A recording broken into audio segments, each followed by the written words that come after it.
Hi everyone, welcome to the YouTube channel. In this video, we will see how to use AnyDesk for a remote access. If you want to share the screen of your system and let another device control your system, then I'll show you how it can be done. So simply go to the browser and then you have to search for AnyDesk. Once you search for it, you will find this first link. Click onto that one, and after that, you have to simply download the AnyDesk. As you click on the option download now, then it will open another tab where it will show you different platforms for which you can download the AnyDesk. So simply select the one that you would like to, and after that the downloading will start. The downloading will take hardly 2 to 3 minutes, and once the downloading gets done, then you have to install it.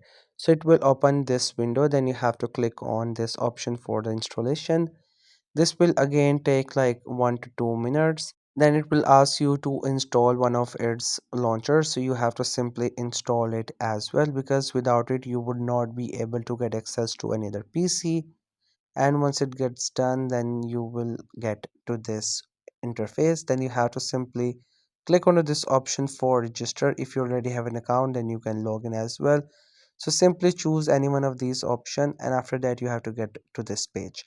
Now, if you want to share your screen and give the access to another device, you have to share your address, and the other device or the other person must have AnyDesk as well. He or she will add your address and will be able to get access to your system remotely. And if you want to access the other device, then on the top you will see the option to add the address of the other user. You have to simply add the address, and then you will be able to access to their system remotely.